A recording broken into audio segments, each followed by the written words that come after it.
Whereas the British Empire lasts for 1,000 years, men will still say, this was their finest hour. Tune in to Dreamcatcher Radio.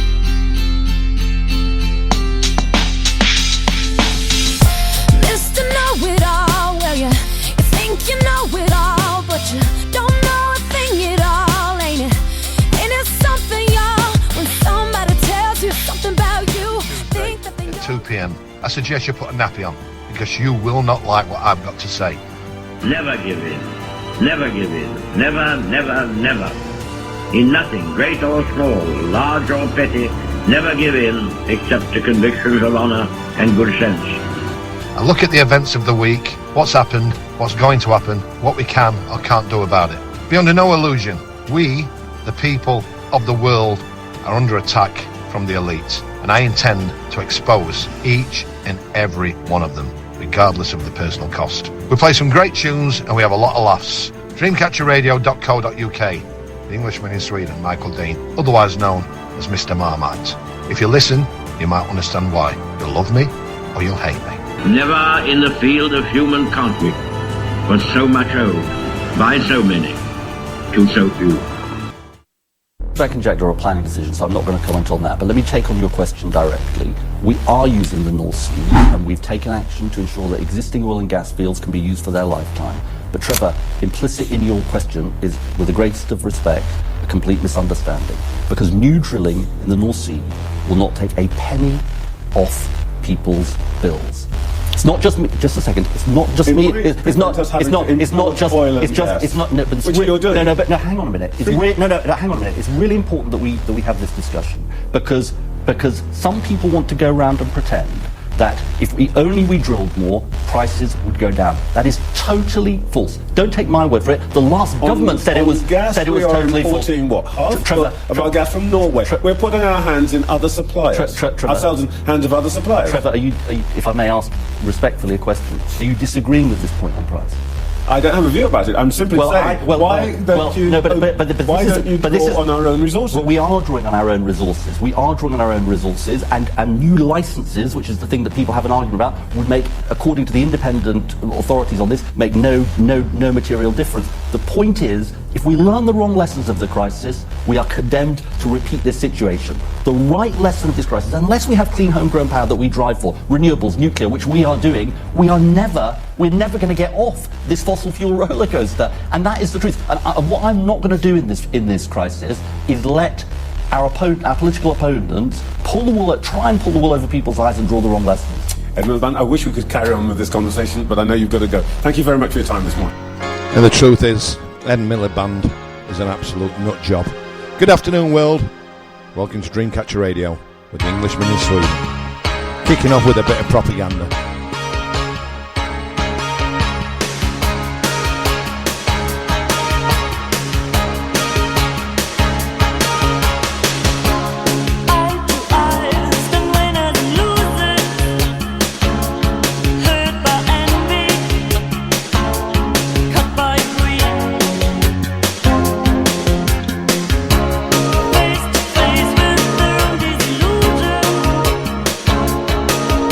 Stars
Kicking off today's show with propaganda. The first cut won't hurt at all. I think it will. What a great name of a band, and pretty accurate for how the world is today. Propaganda, propaganda, and more propaganda. Good afternoon, how are you? I'm broadcasting live and direct from the beautiful, warm, sunny Cyprus. Sat here looking at my dog, sat at the side of the pool, thinking, well, life could be a lot worse, couldn't it, eh? We've got so much to get through today. Epstein, of course, the England team, David Sullivan, is a wrong'un. Has Britain really fallen?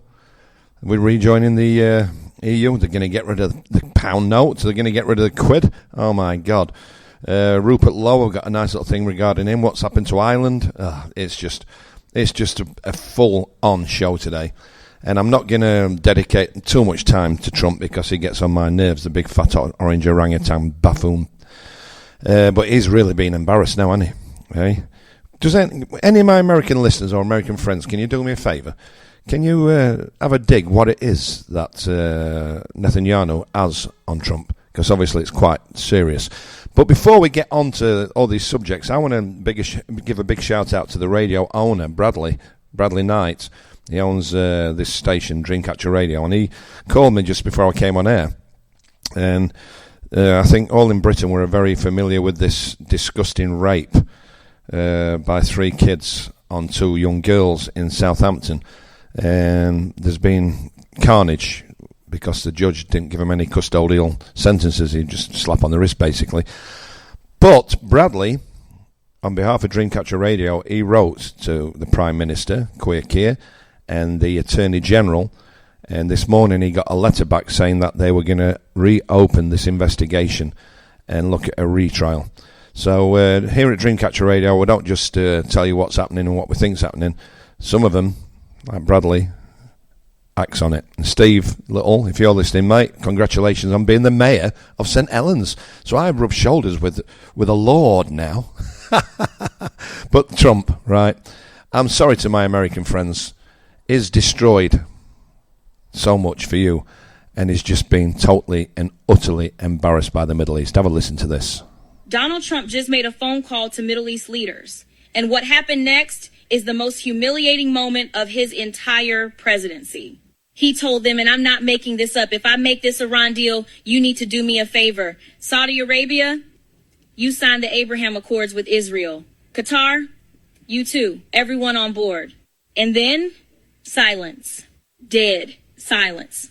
So much silence that Trump Live on the call had to nervously ask, everybody still there? Hello, anybody? That's not diplomacy. That's the most powerful man on earth left talking to himself. And it gets worse. Because while Trump is begging on phone calls, the world is literally setting him on fire. Yesterday in Caracas, Venezuela crowds burned Trump and Rubio in effigy in the streets, on camera. So much for the people who love him. Then Marco Rubio flies to India. A reporter asks him about rising racism against Indians coming out of America. His response, quote, every country has stupid people. You have stupid people too, right? He called Indians stupid to their faces, on camera, in their country. The State Department's response, they deleted the post, just erased it, cover up in real time. But here's the part that should keep every American awake tonight. The United States is running out of munitions, out of weapons. Analysts confirm it. Iran knows it. NATO knows it. China absolutely knows it. And that's why quietly, this week, Trump paused arms sales to Taiwan. Just handed Xi Jinping a gift. No fight, no negotiation, just surrender. In NATO, they just canceled every president-level meeting. Why? Because nobody, not France, not the UK, not Canada, not Italy, wants to be in the same room as Donald Trump. They're meeting without him, rebuilding alliances without him, even discussing a European army without the United States. Let that sink in. The leader of the free world is being uninvited from the free world. And Iran? While Trump is flip-flopping on his own deal, backing out the second Netanyahu calls him, Iran is sitting down with Oman, taking full control of the Strait of Hormuz and laughing. They believe they won the war. And by every measure that matters, they did. Trump promised to make America respected again. Instead, he turned America into the punchline of every foreign capital on earth. So tell me, when world leaders go dead silent on your president, burn his face in the streets, and refuse to share a room with him, is that strength? Or is that the most catastrophic collapse of American power any of us have witnessed in our lifetime? Drop your answer below. I'm reading every single comment. I'd say it's absolutely catastrophic in America. Why don't you get Bon Jovi to do the job? Here's Bon Jovi in Jelly Roll. Good afternoon, world.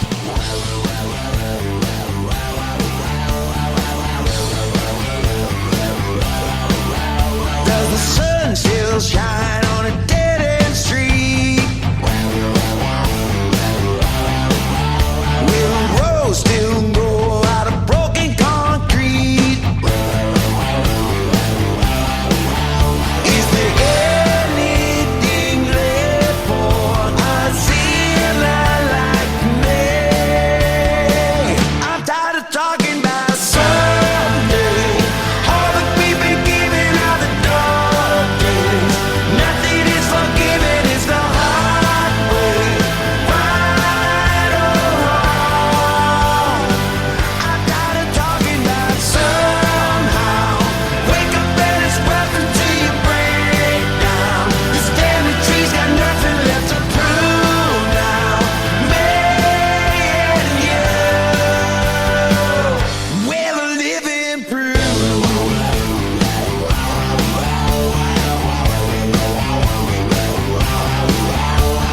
Close your eyes and tell me what you think you'll see. Is faith and hope enough to make a fool believe? Is there anything left for a sinner like me? I'm tired of talking about someday. All that we've been giving are the dark days. Nothing is forgiven, it's the hard way. Right or wrong, I'm tired of talking about somehow. Wake up and it's welcome to your breakdown. This family tree's got nothing left to prove now. Me and you, we're the living proof.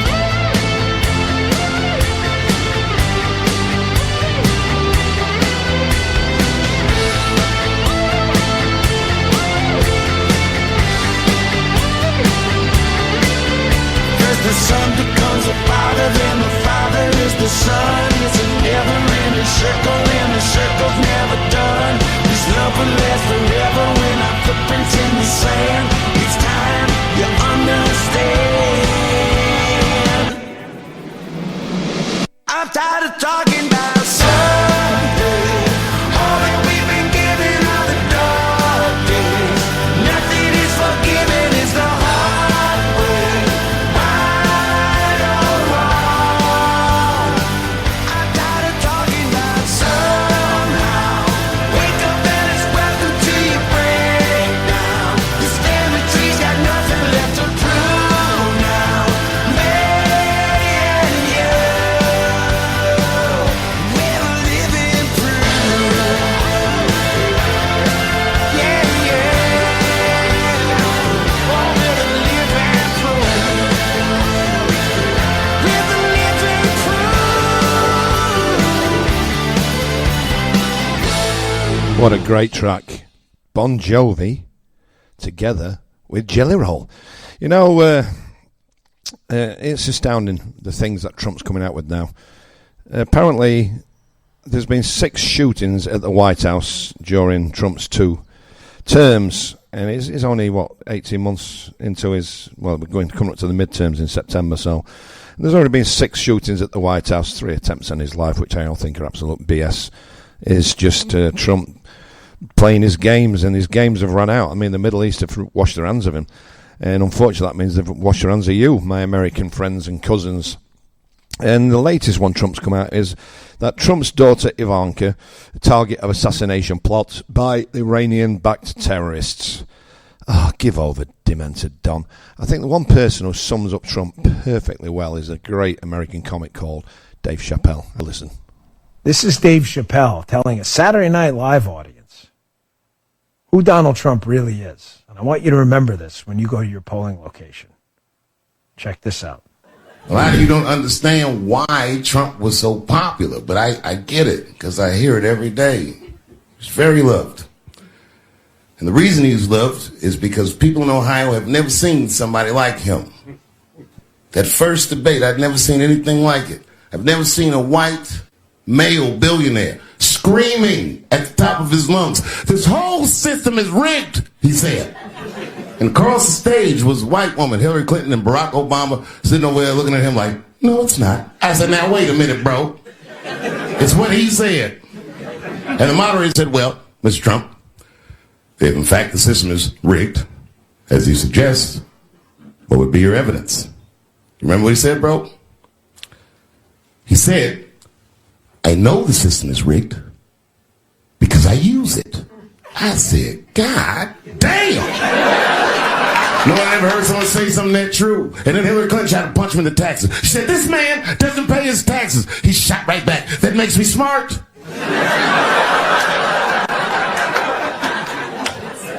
And then he said, "If you want me to pay my taxes, then change the tax code. But I know you won't, because your friends and your donors enjoy the same tax breaks that I do." And with that, my friends, a star was born. Ain't that the truth? You know, I'm going to have a relatively sort of free-ish afternoon from Trump, but Chappelle summed it up perfectly well. Oh, my God. We've got so much to get through today. We're going to talk about something that was in the Epstein files after we play a bit of Queen.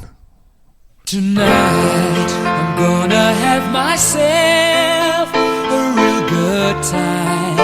I feel alive. And the world,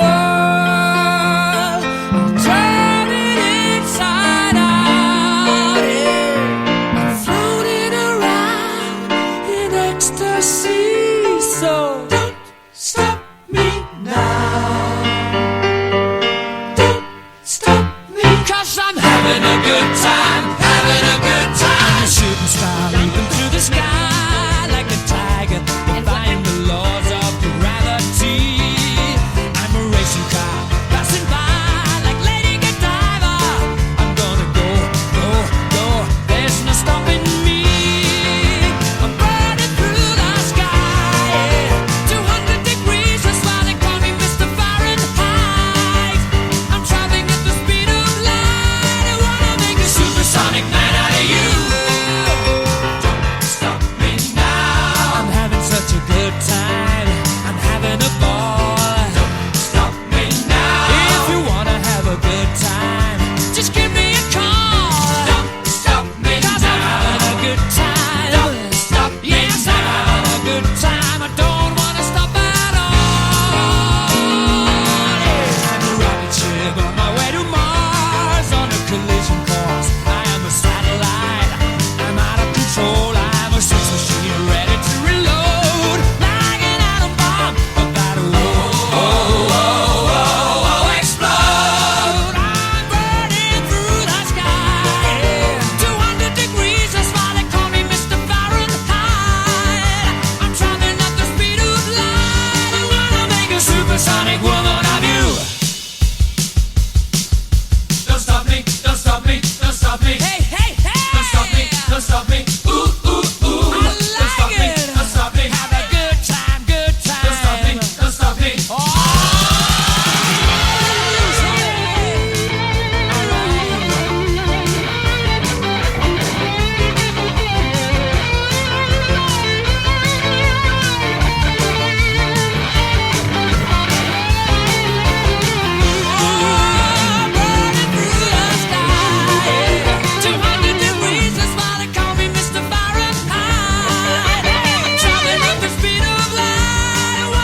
Supersonic man out of you.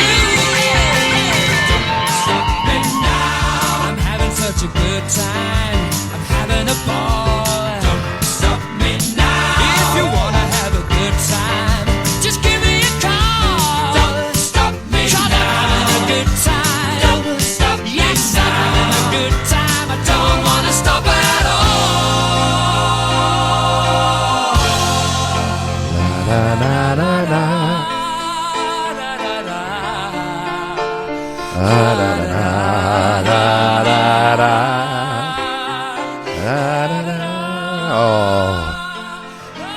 The amazing vocal tones of the one and only lately departed, missed Freddie Mercury. Right, for a few years now, right, anybody who follows me on social media through the 96 Facebook accounts and the 20 TikTok accounts, and the only one I've kept for a few years is Instagram, because I keep that about dogs and my kids. I don't ever do anything controversial on there. Just goes to show, if you keep your gob shut, they don't ban you. But I've been banging on for quite a while about how men are being emasculated, and a lot of people agree with me. You know, there's been a recent survey that 53% of millennials will not fight for Britain if war breaks out. That's more than half the country refuse to fight for Britain. Not surprising with Queer Keir in charge. I mean, who wants to fight for that lunatic? It's not just him, it's the whole Labour Party. If we want to save Britain, we're going to get Labour out. But the thing is now that in the Epstein files, it's not just pictures of perverts and kiddie fiddlers and rapists, and Trump mentioned 27,000 times, I do believe it is. It's also other outreaches, other governments involved. It's gone very quiet on the Prince of Norway. Don't you agree?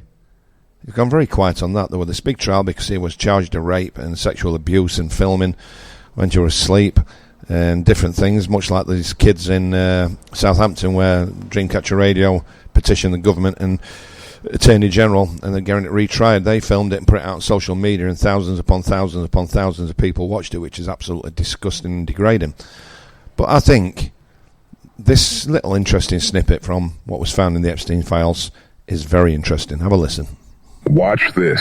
It just came out in the Epstein files that the elites were purposely trying to lower testosterone in men so that men can't fight back, putting estrogen in the water, making men very passive and weak through social media. They're telling them, oh, your masculinity is toxic and you should actually just be super soft and sweet all the time and gentle and never fight against anything. It's to cover up the things that they're doing. Because if every single man had the mindset of, no, our job is to protect women and children no matter what, they would not be getting away with the things that they're getting away with. She revealed why men today are no longer the same, and it's terrifying. More and more, we've been told that masculinity was the problem, that men needed to change, become softer, calmer, and never raise their voice, and we all accepted it without questioning anything. But what was discovered in the files today proves that all of this was part of a much bigger plan to deliberately lower men's testosterone through what we drink, what we eat, and what we consume on social media, to make men passive so they never fight back again. Because the only thing that could destroy all of this is men who decide to protect women and children no matter what. Curious men who ask questions, and especially men who refuse to look away. And that is exactly what they do not want. So they found the perfect solution. Convince the entire world that those kinds of men are dangerous, that wanting to protect people is toxic. And while everyone debates masculinity, they continue carrying out their plan effortlessly, because it's already working without them even having to force it.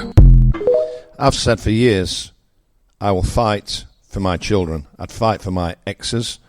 I'd fight for the younger generations. But why are you going to fight for a nation where the government are replacing you? Just in the last 4 days in the United Kingdom, over 1,000 soldiers imported. And the news, of course, covers it that there's 14 women from these 1,000 plus people and 9 kids. Yeah, right. It's all fighting-aged males. One politician has even said that he does believe that they are soldiers being imported. That is treason. But the fact of the matter is they are being emasculated, waxing the legs, shaving their armpits. It's pathetic. When I look at these guys, they've got all these muscles.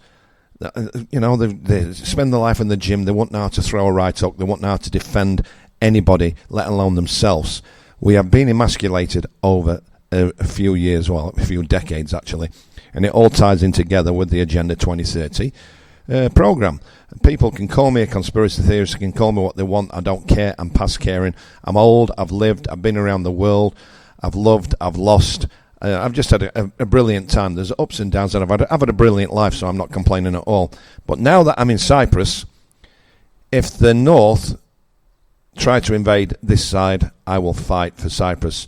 And if anybody invades Sweden, I will go back to Sweden and fight for Sweden, even though Sweden have dumped on me from a great height. Now, when we come back, we're going to talk about a man who's destroyed my football club.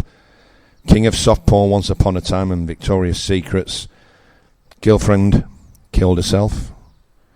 It's killed my club. And apparently in a few weeks there's a documentary coming out on Panorama about David being a pervert. That's David Sullivan, for those of you who don't know. The chairman and destroyer of West Ham United.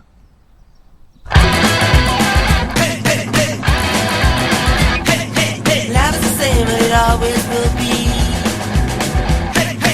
Easy picking foxes from a tree.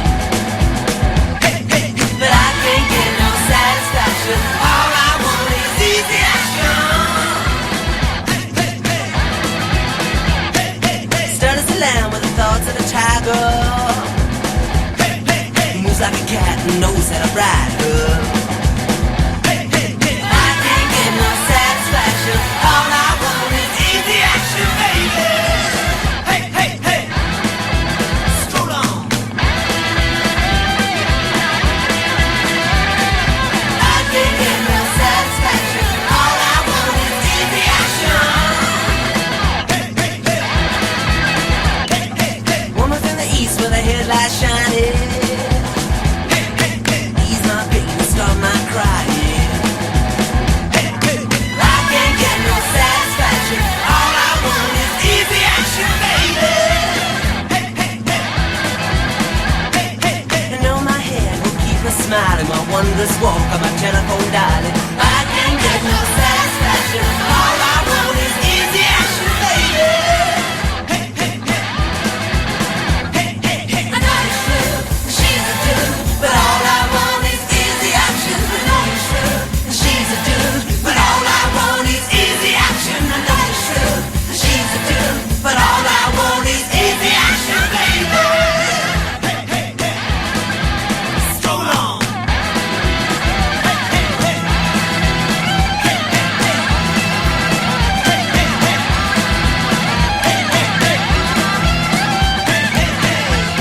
T-Rex. Easy action. Baby. You were a weirdo, way before his time, but some brilliant songs. I wonder how big he would have been had he not passed. Right, David Sullivan. I do hope David Sullivan's listening, you rotten little maggot of a man. You sad, pathetic excuse. Waltzed into West Ham United, pretending to be a saviour, but he was an enemy. David Sullivan arrived pretending to be a saviour, but it was always a property flip for him. When he saw the Olympic Stadium and he smelled a deal, not a football club, not a community, he hollowed out our identity, sold our soul for scraps. I remember when they demolished Upton Park, which was our home, and turned it into affordable housing. I mean, the man's just a slime ball. But the thing about it is now is, some years ago he was together with a bird who was a soft porn actress, and she apparently, and I'm doing the sign, you know, little clicking my fingers, committed suicide. Then he's been together with that horrible creature from, was it Famous Housewives of somewhere? I don't know. But the thing is now that it's going to be, there was rumours, and I mentioned this a few months back when one of the boys at West Ham got hold of me and said they're investigating Sullivan for being a nunce. Americans and nunce means a paedophile. And this guy, our last game of the season in the Premier League, and I think it'll be for a few years, the songs that they were singing, I cannot repeat on air what they were singing and chanting to Sullivan. His missus was in attendance, his kids were in attendance. It seems that the least of David Sullivan's problems is going to be West Ham fans and travelling to Lincoln and Wrexham instead of travelling to Stamford Bridge or Old Trafford. The only silver lining in West Ham getting relegated is we'll have Millwall away. All the pensioners on those Zimmer frames are all be coming out for that one. We're going to talk about Thomas the Tit Tuchel. The squad that is picked, it's beyond me. It's beyond me. I said from day one when they employed a German to manage what's arguably the best crop of football players we've had since the Beckham, Scholes era, when that was a golden age for English football and totally mismanaged and we didn't win anything. Well, this lot we've got now, this current crop, they're just as good, and I thought they would have a brilliant chance of doing well in the World Cup. Then the board PFA decided to take Thomas, and when asked about why he dropped some of the key players, I'll list the key players. Let's just hear from this idiot first. One player who's released a statement saying he was disappointed was Harry Maguire. Do you understand him releasing a statement, or were you a bit surprised to see that after you spoke to him? I was a bit surprised, but I respect his personality a lot. I respect his quality a lot. He had an outstanding season. I can see the disappointment. I can see the reason behind the disappointment. Still, I was a bit surprised because we had a private conversation, and he had the chance to express his feelings, which he did, and this is fair enough because I can see all the reasons why he could be in the squad. But the decision is that we stood firmly with our central defenders that carried us through September, October, November. Some of them are part of a leadership group that took ownership and set the standards high, and we just it was a decision for these 26 players, even if it feels that it's against individuals. Jordan Henderson. Jordan Henderson. He were a donkey when he were at his peak. Where's he playing even? In Saudi or somewhere, making millions and millions? Okay, Cristiano Ronaldo is playing in the same league, I do believe, but that's Cristiano Ronaldo, and he's just insanely good still. But I mean, Jordan Henderson is in the squad. Cole Palmer, Phil Foden, Trent Alexander-Arnold, who's playing out of his skin in Madrid, Real Madrid, arguably the greatest football club ever, is familiar with all the Spanish and Argentine players who are playing in that league. His knowledge has got to be worth far more than Jordan Henderson, who plays in epoxy Division 6 equivalent in Saudi Arabia for money. And Tuchel has said he's there because it's great for morale. If it's great for morale, give him a job off the pitch. I think it's absolutely outrageous, and I can't see we're going to get anywhere. I mean, who's Ivan Toney? Was he the one who can't get a game at Spurs, fullback? Diad Spence, I don't know who he plays for. Kobe Mainu, no idea. Eberichi Eze, no idea. Nuni Maduki, Gerald Quansha, and John Stone. They're in the squad. John Stone is older than me. Where's Bowen? Where's Jared Bowen? He's a great player. He's had a great season, but of course, because he's in an unfashionable team, he's not there. But you can take a substitute defender who can't get a game at the team that avoided relegation by 2 points at the expense of West Ham. I'm afraid that it's going to be a total disaster. But it's not just the fact that the English team is going to be a total disaster. It's the arrangements and the cost.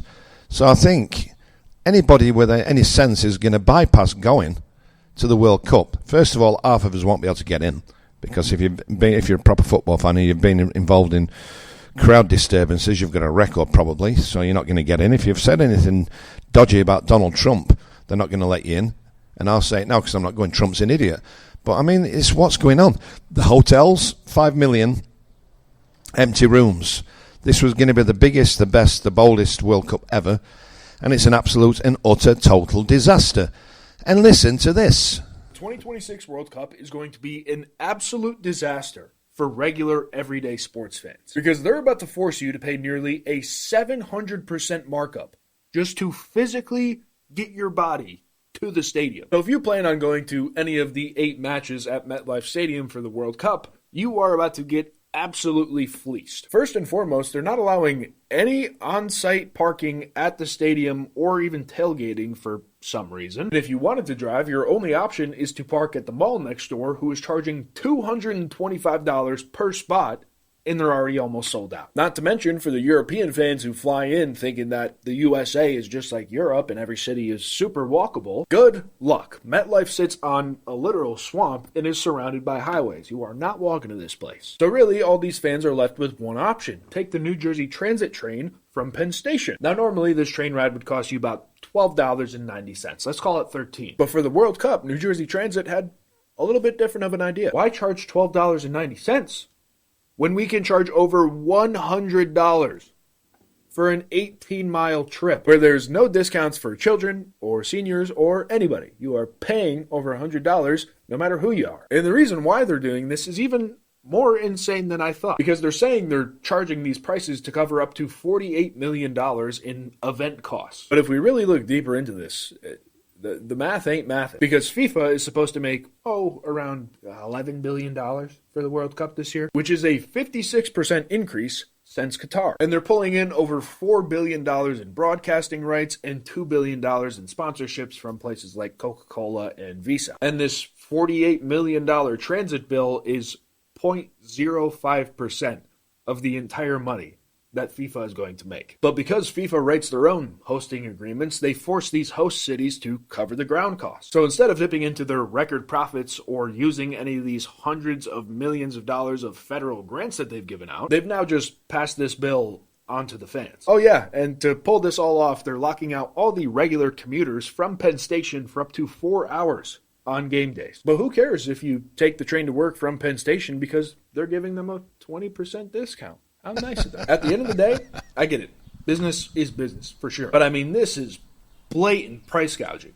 How is this? I get like 2 or 3x maybe. I could live with that, but 700%? It's absolute sheer madness. I mean, I was hoping that England would put the strongest side out and they go all the way and do well. Football will be coming home, and if they get out the group stages, I'll be surprised now. It's all about playing like a team. Yes, but Mr. Tuchel, you're talking about English mentality, not Jerry mentality.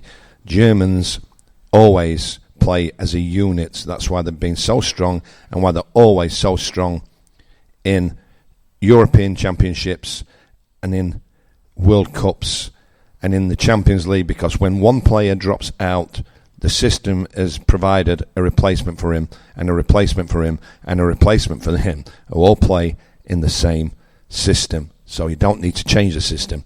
In England, you've got superstars making multi-million pounds who don't really care about England. Some of them can hardly speak English. And we're just going to get round to the same thing. And I've got a night off every time England or Scotland are playing. So I envisage I'll have 6 games off because I can't see either England or Scotland getting out the group stages. I think Sweden will, and I hope so. I really do. It'd be great. Well, let's stay a bit light-hearted today. Welcome to Dreamcatcher Radio with me, Mr Marmite, Michael Dean. Good afternoon. Happy Mondays. Step on. You know he talks so hip, man, you twisted my melon, man. Holy cops.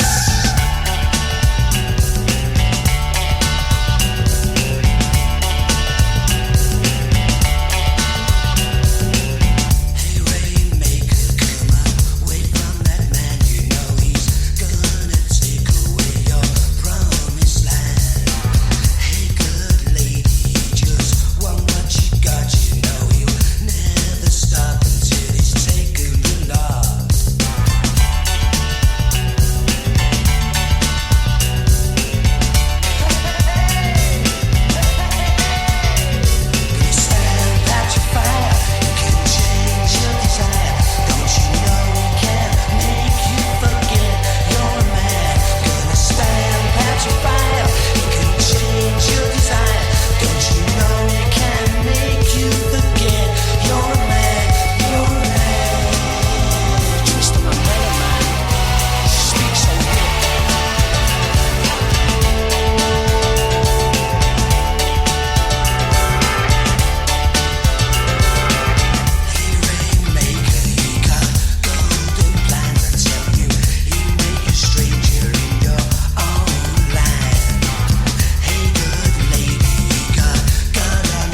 That's a tune, innit? Hey, good old happy Mondays. I miss those days. I miss being in Helsingborg, getting on the ferry when it was still affordable over to Helsingør, and the train into Copenhagen and getting absolutely hammered down the main drag there. What a day and night out that always used to be. Now tell me, sorry, I'm full on here now. I'm doing 7 nights a week and my voice is a bit tired in the daytime. But as Britain fallen, I've come across this little snippet. We're going to talk about this. We're going to talk about Brexit. We're going to talk about the getting rid of the pound. There's so much to get through. There really is so much to get through. And all the new laws that they're passing in the EU. It's scary times. Brexit revenge. And, of course, we're going to come back with Trump on Iran because where I am right now, we are so dependent on that idiot and his little psychic Marco, who I used to think were really good. I don't anymore. I think he's an absolute arse now. And what he did, what he said in India, insulting them. But as Britain fallen, now I come across this right on online, and it's an Asian guy describing Birmingham. Have a listen to this. Assalamu alaikum guys, and today I am in the city of Birmingham. So in Birmingham there is a big Pakistani community. Around 21% of people living in Birmingham are from Pakistan. There is also a big community of people who are from Somalia. As you can see, look what they're selling here. They're selling prayer mats, buckets, whatever you need. To be honest, literally everything. A lot of abayas, if you want to buy abayas, perfumes.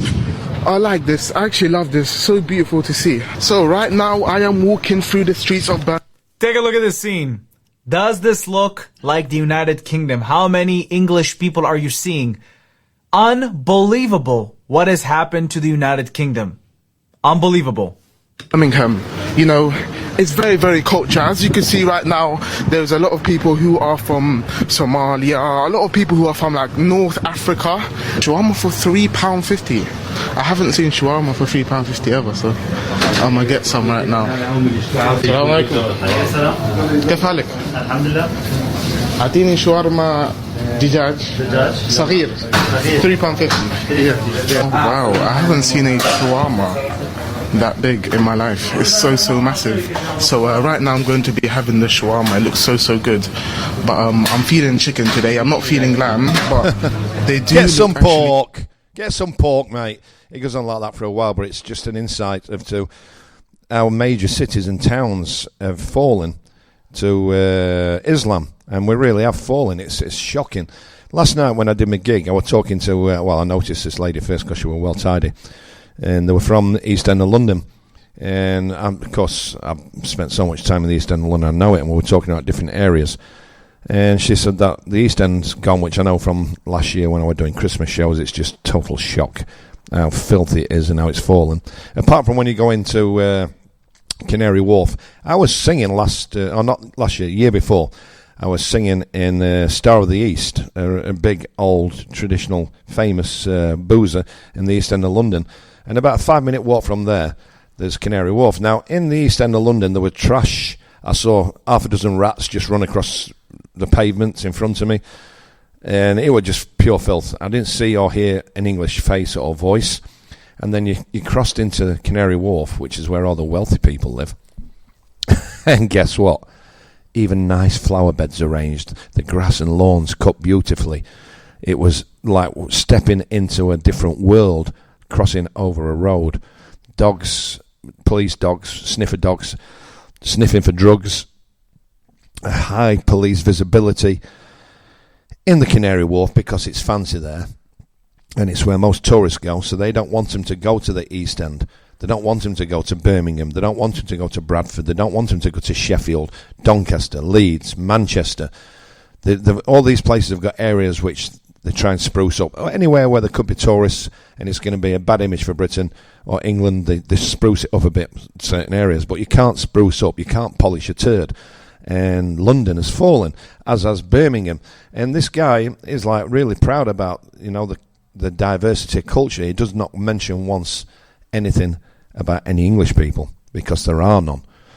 When there was the football in the Champions League or Conference League, when you had a team from Israel coming over, they tried to make out that it was because of the supporters of the Israeli team were violent and causing trouble everywhere they went. And they pointed out as case and example Holland, when they had a game in Holland, and they said, look what happened, there were carnage.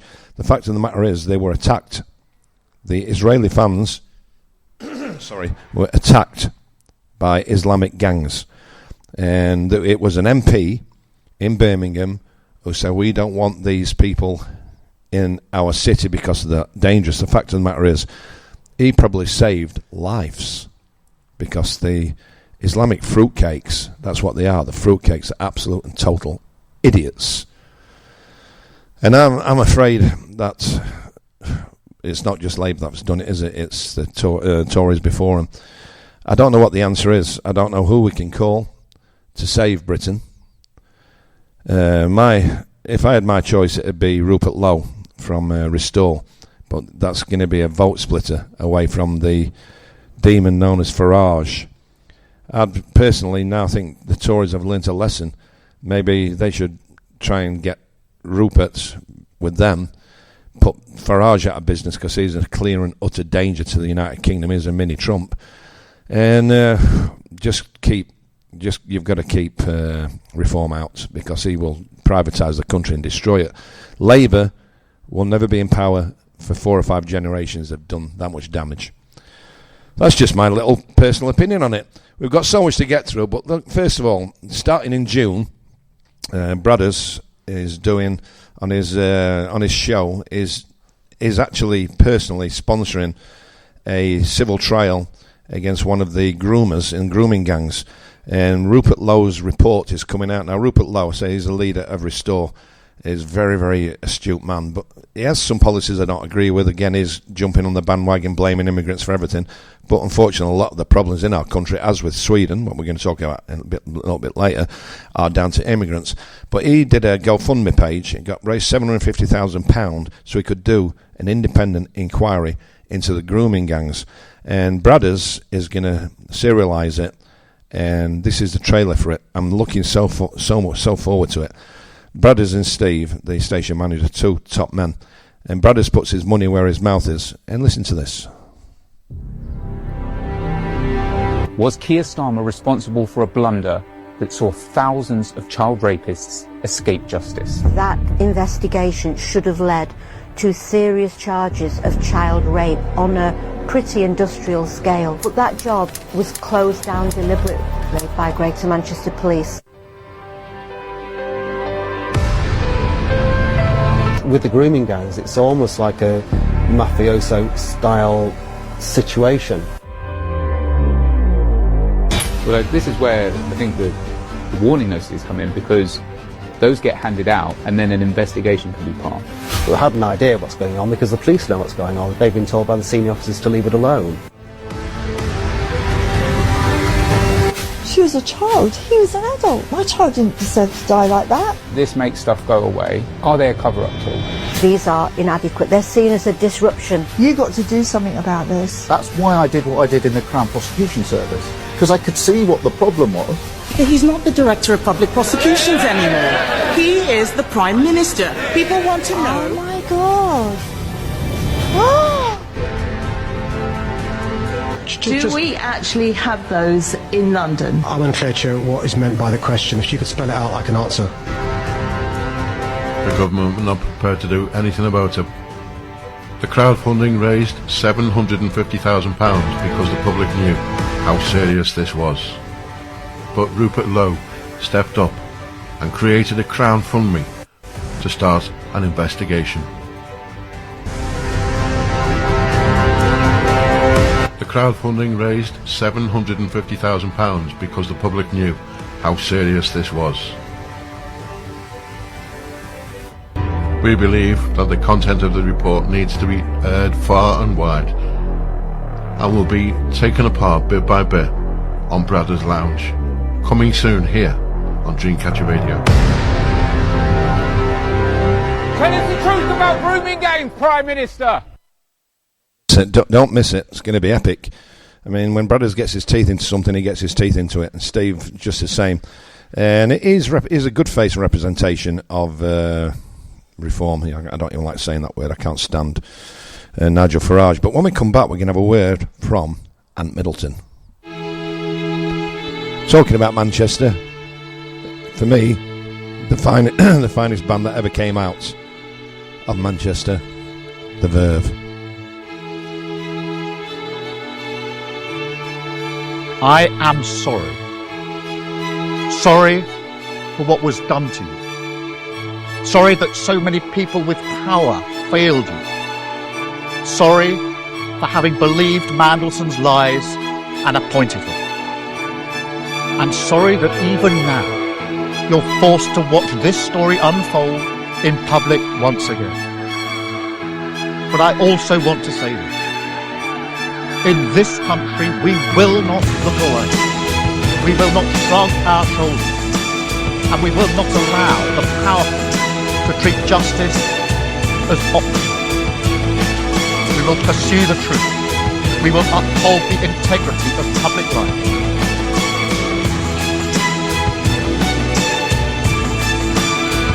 It's a bittersweet symphony that's life,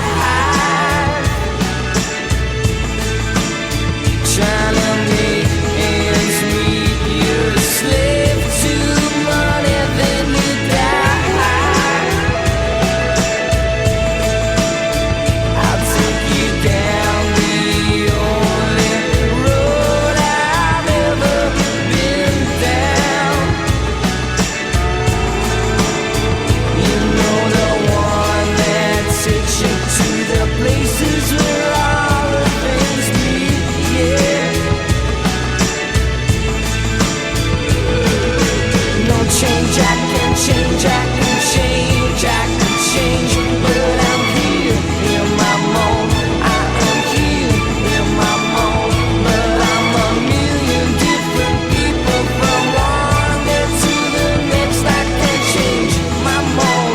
No, no, no, no, no, no.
What a tune.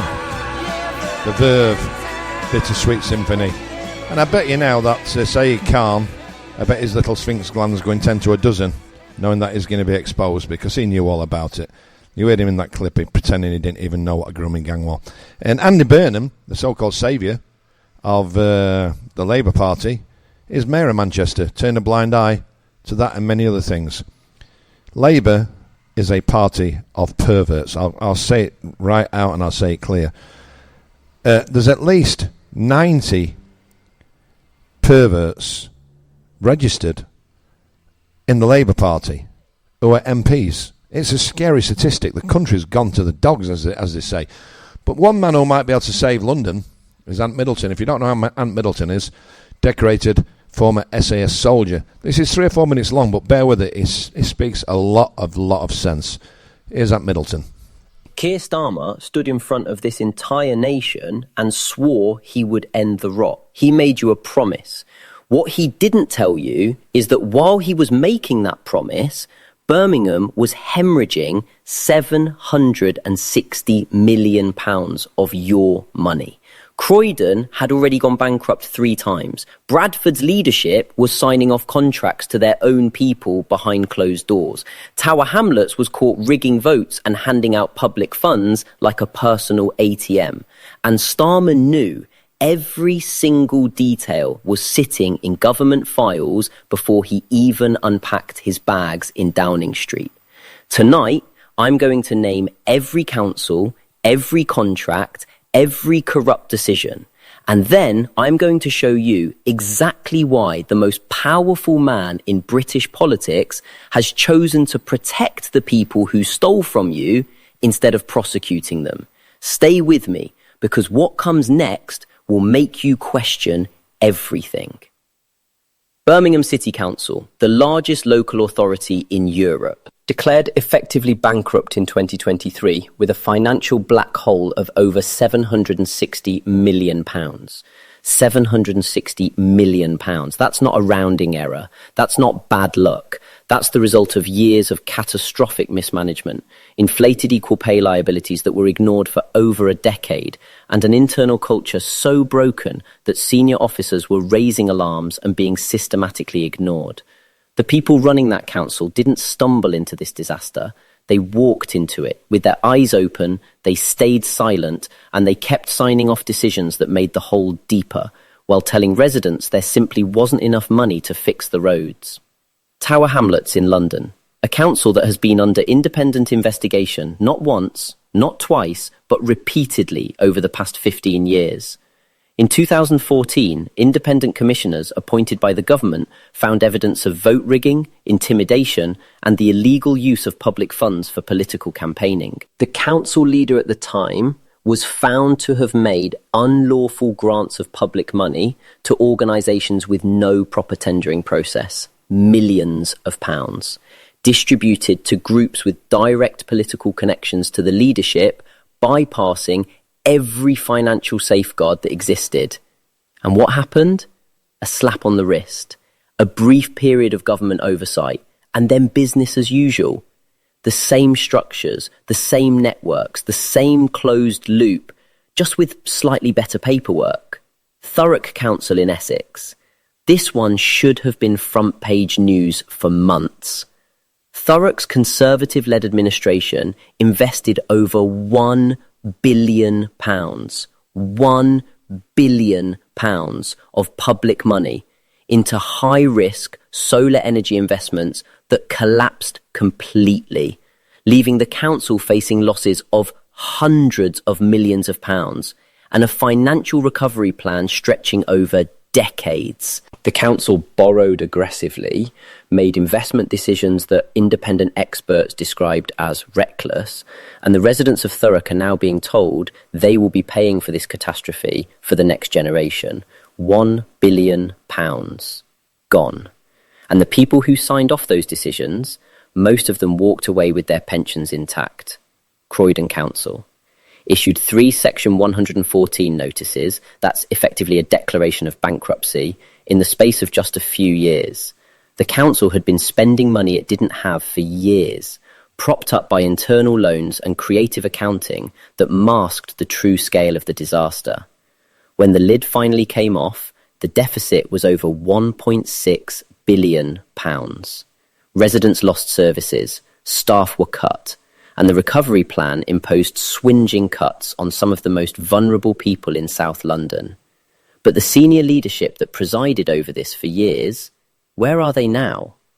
Some moved on to other public sector roles, some retired quietly. The accountability that the people of Croydon deserved never came.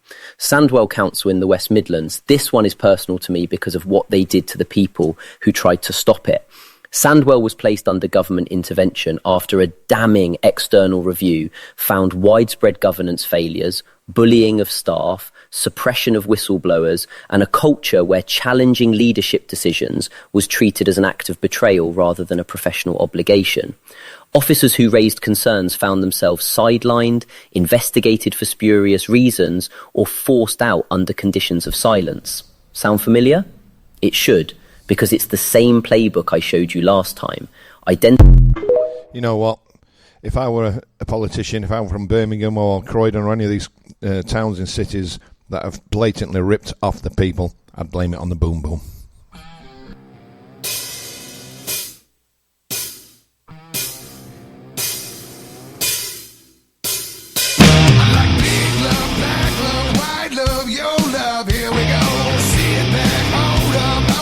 Just enjoy the show. I like ice cream, whipped cream, that's the dreams. Do you know, can you feel what I mean? Say yeah.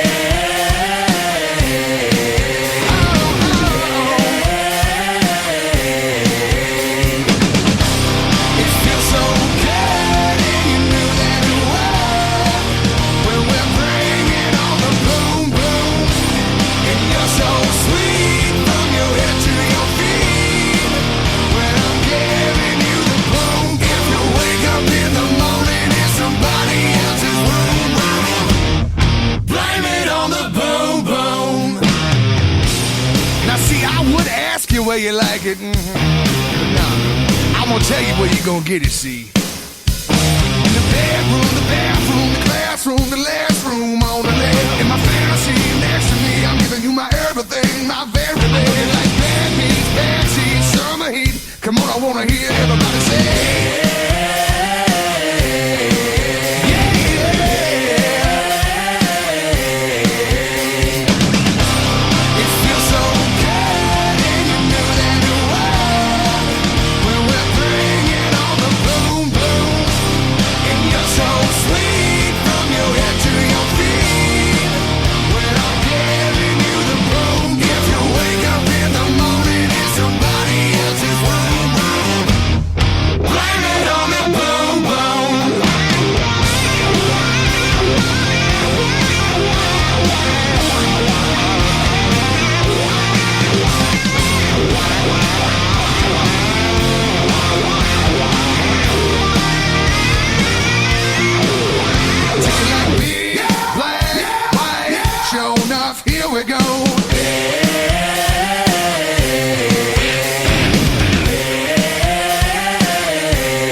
What a tune that is. My big mate, Peter, in Sweden, he always drops me these bands which I've lost track of, and Blackstone Cherry, what a song that is. They've done some brilliant music, actually. You know, we're going to talk a lot about Brexit and the possibility of returning to the European Union and the dropping of the pound note in favour of the euro. But first of all, I think we should have a look. What's caused a lot of these troubles in Europe in particular, is Donald J. Trump, the fat orangutan man who bought his wife for $10 million from Jeffrey Epstein, who was in the Epstein files at least 29,000 times, who's been on Epstein's island at least, or in his properties at least 47 times. But according to Trump and Melania, they don't know who he is. Strange when Melania were his girlfriend. But this is, I believe, the war in Iran is on behalf of Israel. I actually do think that Israel is now running the United States of America because they've got something so disgusting on Trump. I mean, I've seen video cottages, and I've had them verified as not being AI, but you can never be sure. But that was when Trump was raping a young girl. It's absolutely heartbreaking for the kids. It's disgusting what's happened. You can't get away from the fact that I believe personally everything that's happening, the kick-off, the spin-off, what we've got here now in the east of the Mediterranean, is all directly because of Trump and Netanyahu. I think Netanyahu is the son of Lucifer, and I think Trump is a pervert, a prolific pedophile, and even go as far as to say murderer. Now, he missed his own son's wedding, saying that he had to be at the White House, and just by coincidence there was a shooting. The fact of the matter is, in the Bahamas, I do believe it was, where the marriage was, felons aren't allowed in the Bahamas. And Donald J. Trump is a felon, convicted felon. I mean, let that sink in. The president, the most powerful man in the West, is a felon. The fact is, he's really embarrassed America. All my American friends I talk to who were MAGA, like I was, aren't anymore. They've seen the light. It seems like only one who is that idiot Kid Rock. You mess with Trump, you mess with me. It's scary. Ooh. But listen to what Trump had to say on Iran. They weren't supposed to go after all these other countries in the Middle East. Nobody expected that. We were shocked. Are you surprised that nobody briefed you ahead of time that might be their retaliation? Nobody, no. The greatest experts, nobody thought they were going to hit. In testimony today, President Donald Trump's top intelligence officials seemed to contradict his claim that nobody expected Iran to go after U.S. allies in the region. The president says nobody knew, and my question is, did you tell him? What I can tell you is that Iran had specific plans to hit U.S. interests in energy sites across the region, and that's why the Department of War and the Department of State took measures for force protection and personnel protection in advance of Operation Epic Fury. I think that's what's most important. CNN reported that the Trump administration underestimated Iran's willingness to close the Strait of Hormuz. Senators asked top intelligence officials if the president was briefed on that likely outcome. Did you brief the president if he starts a war of choice that the likely result would be that Iran would strike adjacent Gulf nations and close the Strait of Hormuz? Did you brief him on those two facts that I think have been consistently the assumptions of the intelligence community? I have not and won't divulge internal conversations. I will say that those of us within the intelligence community continue to provide the president with all of the best objective intelligence available to inform his decisions. Yeah, it makes you wonder if Trump's actually got a brain. And this is an interesting clip as well, a pastor who's exposing all of them in the Epstein files. Listen to this. This is a pastor, a man of God. Can you imagine if every pastor in America spoke out against our leaders like this? And our leaders are low-life scum that screw little girls so the Jews can screw America. FBI is corrupt.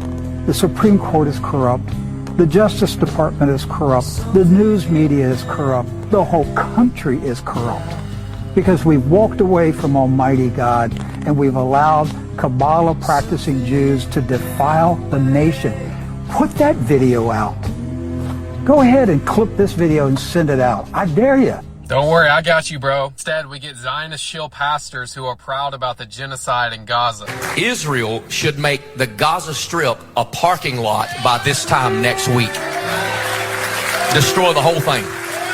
What they ought to do is evacuate up there on the hill and get a great big missile and blow that wicked dome of the rock plumb off of the spot where it's standing right now so we can get that third temple rebuilt and usher in the coming of Jesus. I don't know about you guys, but I'm tired of the gaslighting. Christ said, "Blessed are the peacemakers, for they shall be called children of God." These people are not for peace. Let's wake up. Yes, indeed. Let's wake up. My God. When we get back, we're going to talk all things Brexit, all things Europe, and we're going to have a look at Ireland.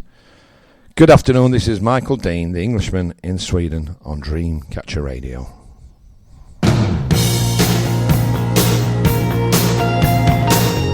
Here's the Prince of Darkness himself, Ozzy.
Oh, we miss you, Ozzy. I've just realised half the music I'm playing now, the people who made it are dead. Hey, is that an indication of my age or just the industry? Oh, Ozzy were great. There's a lot of people from the Midlands here now, so I think I'll drop that one in my Rock of Ages show tonight. So I'm doing Rod Stewart, Rock of Ages tonight. I did Rod and then Bon Jovi and the 80s Gold last night, and it went off. I tell you, it's like a different country now. I think people have said enough. We've had enough of this idiotic war in the Middle East, and it's half term, and the island the last 3 nights, it's been feeling back to normal. Packed, the streets packed, the people stopping on the road to watch. It's feeling great now, and with a bit of luck, they're going to reverse Brexit, because that's going to make it a lot easier for people to stay in their holiday. For the people in America who are listening, and there's plenty of you, I'm grateful for that. I love America, and I love Americans. I'd marry an American and move there if Trump weren't in power. But he is, and I won't get in while he's in, because I can't stand the fat git. But there's a 90-day rule for British people, or third world, as classed as third world countries, inside the Schengen, which is 27 or 28 countries. Cyprus is joining, which means you don't need, in principle, you don't need a passport to travel inside the Schengen area. Once you're in the Schengen, you stay in the Schengen. And Sweden's a part of it. That's why I'm able to travel freely, because of my Swedish papers, however long I've got them, because they're after me for being outspoken against their government. That said, there was only 2 bombs in the last 7 days and 3 shootings, which is a big improvement. But on to Brexit. If they reverse Brexit, or we get back in the single market, Brits can buy again. They can buy in Spain, in Cyprus, in all European countries. And I mean, let's be honest, who wants to stay in Britain now? It's a toilet. It's been ran down to the ground by Labour and by the Tories previous to that.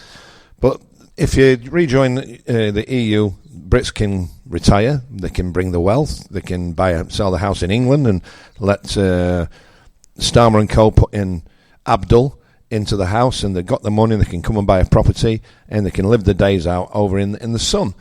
Which is a much better alternative. Okay, right now they've got heat wave. They've got 4 days of sunshine in the UK, and that's soon going to end, because we had 3 or 4 bad days, and now it's absolutely roasting here. It's brilliant here. But if they reverse Brexit, a lot of things are going to happen. Spain are planning to drop the 90-day law, because before Brexit, this is a fact, there was 1.2 million Brits in Spain before Brexit.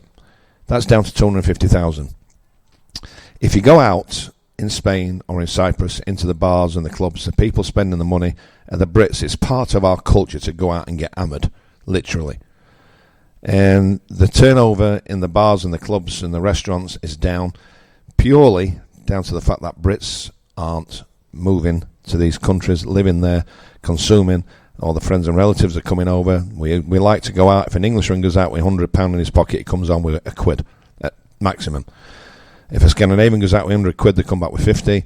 If a Pole, a Romanian, Bulgarian go out with £100, they come back with 90 quid. It's a total different culture. They drink at home, they drink on balconies, they get hammered on the street, they stand and watch the show on the street, they don't come in and spend money. But that's how it is, and you have to adapt to how the world's changing. But I'm praying that we get back. I'm going to play you 3 or 4 clips now over the next 10 minutes of what's happening with Brexit. And it's a lot. It really is a lot. Brexit revenge has backfired spectacularly. When Britain voted for Brexit, many in Brussels seemed determined to make an example out of the UK. The message was clear. Leave the club and there will be consequences. Years later, we're now seeing the unintended consequences of that strategy, and increasingly it looks like the European Union may have scored a massive own goal. Because while British travellers are being forced into 4-hour queues at Dover in 30-degree heat due to the EU's chaotic new border systems, countries inside Europe are quietly starting to panic about the economic fallout. And nowhere is that more clearer than Spain. Spain is now actively lobbying Brussels to scrap the post-Brexit 90-day rule for British citizens. Why? Because the current system is damaging Spain's economy. Think about this for a second. For decades, British tourists, retirees and second homeowners poured billions into southern Europe.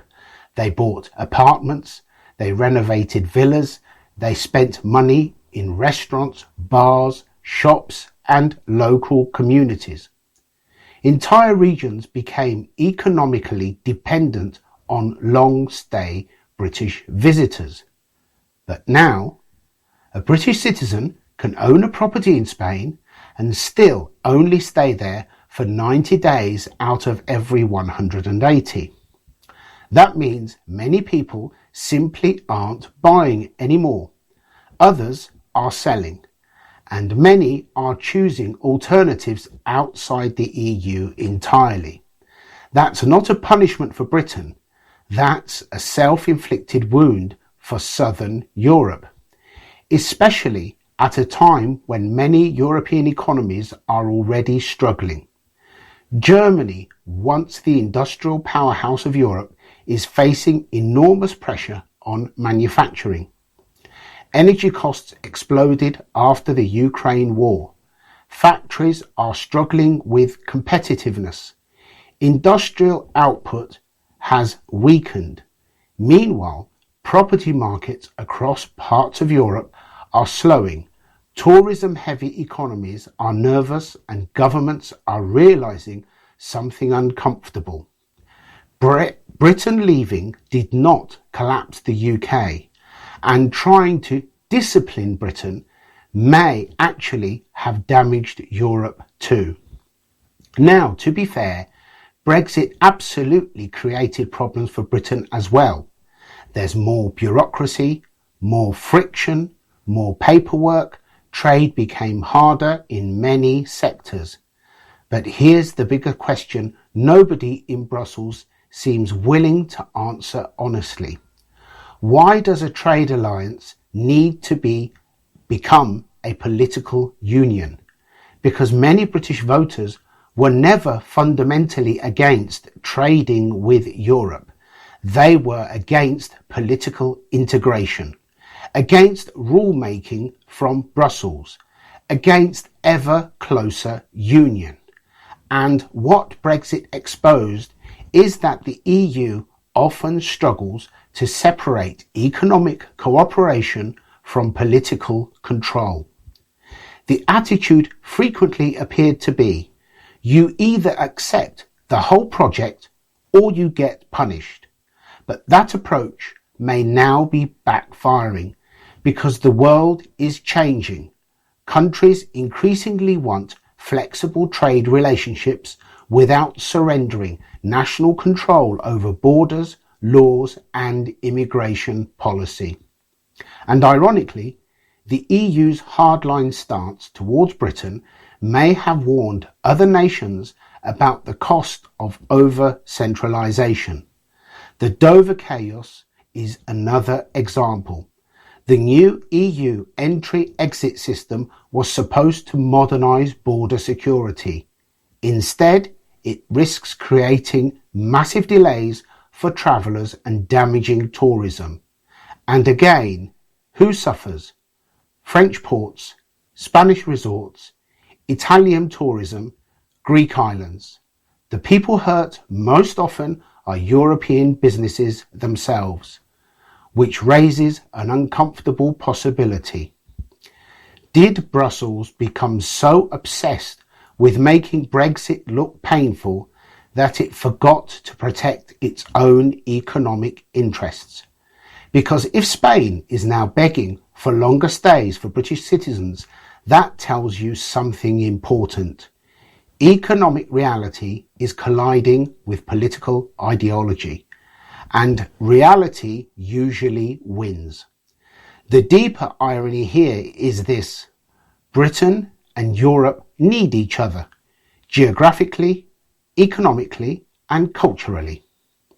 The UK is still one of Europe's largest markets. British tourists are still amongst Europe's biggest spenders. Trade still matters enormously on both sides. So perhaps the biggest mistake after Brexit was turning a trade disagreement into a political vendetta. Because instead of building a pragmatic new relationship, both sides ended up with friction, bureaucracy and resentment. And ordinary people paid the price. British travellers stuck in queues, European businesses losing customers, property markets slowing, trade becoming harder. Everyone lost something, which is why the real lesson of Brexit may not be that leaving was perfect or disastrous. It may simply be this: punishing economic partners for political reasons is rarely a smart strategy. And sometimes in trying to make an example of somebody else, you end up scoring an own goal yourself. Extremely well presented. If you want to see these clips, if you want to follow me on TikTok, it's Englishman.in.Sweden. Facebook, it's Michael Dean. And on the old Instagram, it's Stuart, Stewart, Rudders, Rudders. I put all this up on my pages. And this lady here now, she gets slagged off here, but she has the solution without actually rejoining the EU. Listen to this. I think it's an absolute bargain, Matt. $1 billion a year to be part of the most beneficial economic club that we could possibly be a part of. And let's not remember that Boris Johnson, when he was discussing Brexit right at the beginning, all those years ago, he said at the beginning we would still be part of the single market. Currently, it costs us annually between 100 billion and 200 billion per year ongoing to not be part of the single market. $1 billion a year to be part of it again, bargain. Count. It's a bargain. It's total and utter lunacy not to be a part of the single market. That's what I think. Let's have a bit of Leona Lewis. Then we're going to talk about Sky and BBC and the Ukraine. I love Leona Lewis. She told old Simon Cowell where to go, didn't she? This is her version of Run. Sing it one last time for you. Then we really have to go. You've been the only thing that's right in our lifetime. And I can barely look at you, but every single time I do, I know we'll make it anywhere away from here.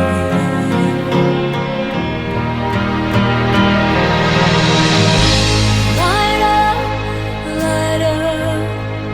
as if you have a choice, even if you cannot hear my voice. I'll be right beside you, dear.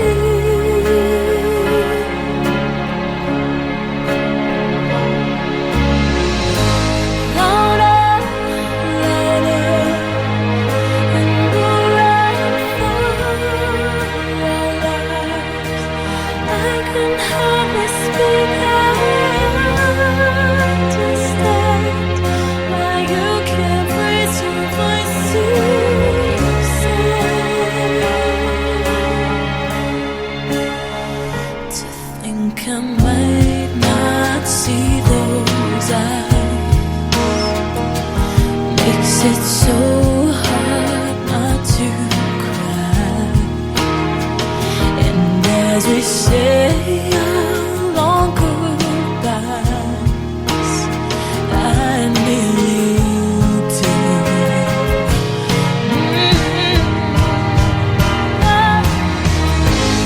Light up,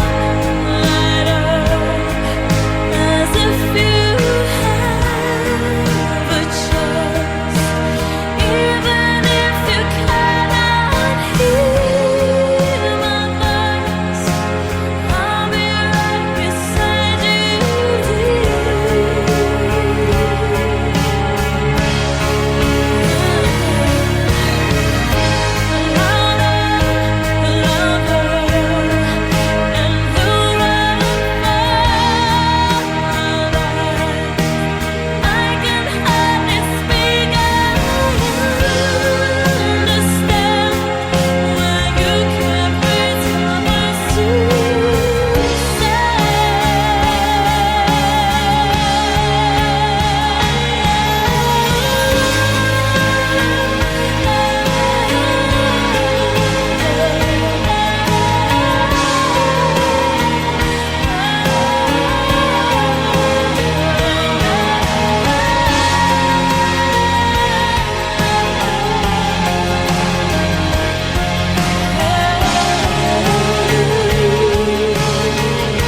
The incredible Leona Lewis. Can you imagine giving her a portion she started singing to? You won't last very long, would you? Hey! Oh, she's just amazing. Here or Britney Spears, I'd break me rules and I'd get married again. So either Leona Lewis or Britney Spears or Mary J. Blige to come to that point. Last word on Brexit and what's happening in the United Kingdom with the media, with the mainstream news outlets. Listen to this guy. At this point, they just need to shut down Sky News because every single week they tell blatant lies. Because this is how Trevor Phillips just talked about the fact that more people in politics are now seriously discussing the idea of the UK rejoining the EU, so undoing Brexit. Most of this is performance art, since right now nobody in the EU wants us back.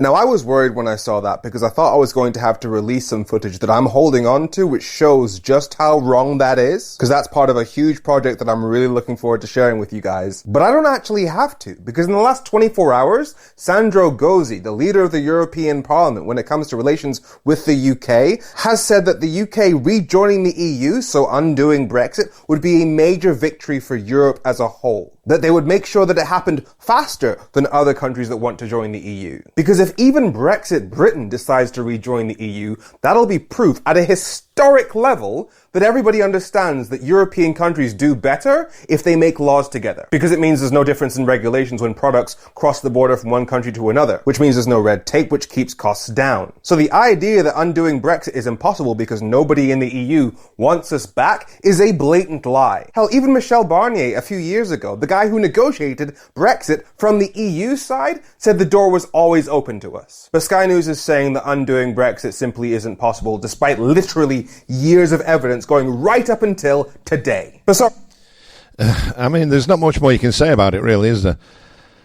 You really can't. We're better, stronger together, because we can't rely on Trump. We can't rely on America as long as Trump's in charge. Mind you, Obama didn't like us either, did he? He said we've been back of the queue. Bullying, it seems to be a thing for American presidents in recent times. The good old days of Ronald Reagan are well and truly gone. Talking about Mary J. Blige, I'm in a sort of mood where the women I fancy, I'm going to play the music. Here's Mary, she's awesome. But Leona Lewis, wow. Dreamcatcher Radio, good afternoon. Is it getting better? Or do you feel the same? Will it make it easier on you now? You got someone to blame. You say one love, one life, it's one need, and one love, get to share it. Leaves you, darling, you don't care for it. Mary,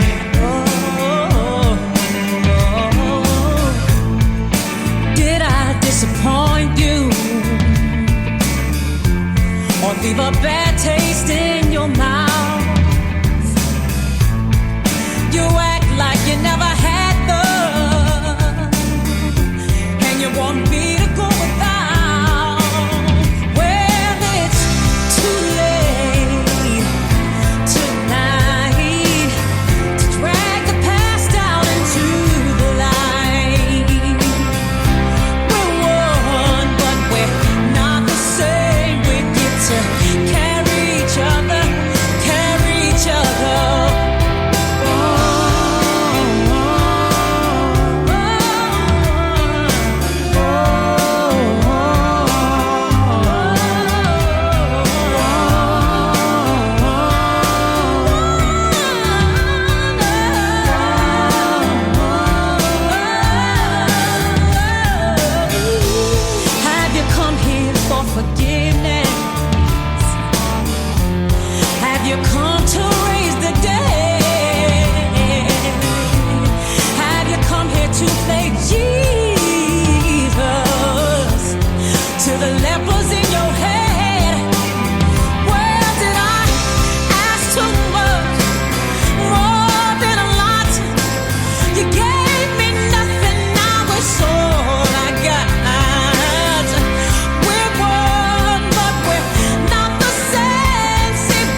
Wow, Mary G. Blige, what a voice, and Leona Lewis before there.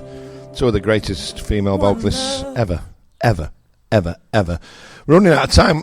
When I got 15 minutes left, I've got so much to get through. I've been too preoccupied with Brexit and Trump and all that. Let's have a word from Zelensky, shall we? Now, you know that the United States produces about 60, maybe 65 missiles per month, PAC-3 anti-ballistic missiles. It's nothing. During the first day of attack on Middle East, you know that they used the volume of 2 years production of such missiles during 24 hours.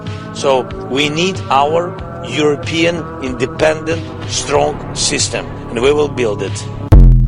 I agree we need a strong independent system, but who is that little turd to tell us in Europe and Britain what to do? The Ukraine isn't in the EU. So, I mean, it's NATO fighting against Russia. It's America fighting for Israel against Iran. And just leave all the rest of us alone. I'm sick and tired of it. But here's a guy who I follow on TikTok. It's an American guy who's married to a Ukrainian, and he gives you a really good insight into what's actually going on. Well, Russia just hit Kiev with a massive missile and drone barrage and hit residential buildings and a student dormitory and a shopping mall. I mean, reports say 1 killed and 20 injured. That's what you're seeing in Western media right now. All the talking heads and the flag wavers are presenting what supports one of the biggest money grabs in history. And here's what they're leaving out. 48 hours ago, before that, Ukraine struck a dormitory at a Ukrainian university in Luhansk Oblast, which is Ukrainian territory, currently under Russian control. Ukraine struck that university in Ukrainian territory and killed Ukrainian students. Reports say 21 dead and 63 injured. Most of them were young women born between 2003 and 2008. 86 teenagers were inside when it hit. And you know what the BBC did when it happened? They refused to report on it. And just so we're clear, Ukraine killed its own children in Ukraine. The entire war, Putin has been measured, hitting military targets. Most critics called it weakness, right? Some said he was running out of money and power. And supporters called it restraint. Either way, he held the line, right? But now he has deployed his most powerful conventional weapon, not for battlefield losses, not for strikes on his own soil, for Ukrainian students sleeping in a Ukrainian university on Ukrainian territory. Why now? Well, it seems to me, from what I hear on the ground, Putin is showing his support for the Ukrainian people, some ethnic Russian, of course, but still Ukrainian, and he used the biggest missile yet. Not after a strike in Russia, not after a strike on the front line, only after Ukraine killed its own children. This is where the bots will chime in, so ignore the flag wavers and the trolls in the comments. And let's not forget what's happening in Ukrainian to the Ukrainian men. You can see hundreds of videos of these men being grabbed off the street, dragged from their cars, beaten and thrown into vans, and then sent to the front line, kidnapped by their own government. And when Western leaders just say, hey, you have to fight for your country, if they say anything at all, but you don't fight for your country when your country is fighting for profit and sending its citizens into the slaughter. The Ukrainian people are not the Ukrainian government. That's the part that Slava Ukraini leaves out. As you know, my wife is Ukrainian, and we get news every day from her family on both sides. The gap between what they tell us in the news and what Western media reports and what they say is worlds apart. This is where you see the patterns that play out globally. These same mechanisms used to shape international narratives are used in our local government as well. In the county commission, in the school board, same pattern, different scale. Here's exactly what I mean, just so you understand. Ukraine strikes a Ukrainian university, killing 21 Ukrainian teenagers. BBC refuses to report it. Western media buries it. Russia retaliates on Kiev. 1 killed. What happens? Wall-to-wall coverage, full condemnation, and a full EU campaign of outrage, and the sheep fall in line every time. Same week, same war, one story told, one story hidden. Now watch how this happens in your town. A developer submits a proposal for a data center that's going to drain your local aquifer. The county commission approves it at some Tuesday night meeting with only 2 people in the audience, right? Nothing in the local newspaper, no coverage at all. 6 months later, your water bills double. Your aquifer starts dropping. And when you ask why, nobody remembers the meeting. One decision made, 0 coverage, maximum impact. That's the pattern. The media decides what you see internationally, and local officials, they decide what gets discussed locally. In both cases, the story that hurts you the most is the one that never gets told, until someone else is in the room to tell it. If you stay silent, that's complicity. If you go along, that's profiting from the lie. You see the pattern? So say the truth, take the seat, and share this with one person who can make it a great local official and show them how to find a vacant seat at jointab.us. Or take it yourself. Take it yourself, guys.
Oh, Mr Brightside by the Killers. I think I'll do that one tonight as well in my Rock of Ages. Cracking tune, isn't it? We've got time for a quick word from Elon Musk before I play the last tune. Thank you so much all around the world. America, United Kingdom, Germany, Sweden, Portugal. Thanks for listening in. Let's have a little... I think we're all screwed, no matter what happens, to be quite honest, because the plan for us is extinction, isn't it? We're going to be replaced by robots, and they're going to keep themselves up and have maybe 500 million slaves on the planet to serve the wealthy, disgusting rich, who are just going to live like Jabba the Hutt. In 5 years, we'll have probably, so 5 years being, say, 2031, I think digital intelligence will exceed the sum of all human intelligence. That there will be, in 5 years,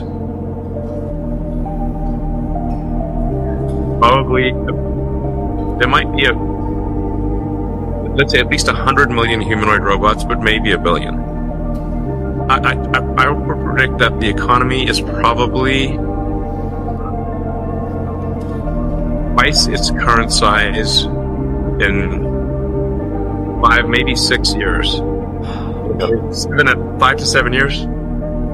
Because you're going to hit a doubling period, where the economic output is increasing so fast that plus minus a few years, we'll see giant changes. And we're all going to be left behind because we're just ants in the cog of life. Thanks for listening, guys. If you're around, come and see me tonight. I'll be doing Rod Stewart and Rock of Ages. It's going to be great fun. Tune in next Tuesday. I didn't get a chance to talk about Ireland because it's kicking off over there. I'll make sure I start next week's show covering Ireland, because that could be the fuse that lights revolutions. This is Michael Dean, the Englishman in Sweden, well, actually in Cyprus. Thank you so much for listening. God bless you all. Stay safe, stay healthy. Let's finish off with Skid Row.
Oh my God, Sebastian Bach can sing. So can Eric Gronville. I'm just going to say one more thing before we finish. Rico Usyk fight should be classed as a non-contest. Rico was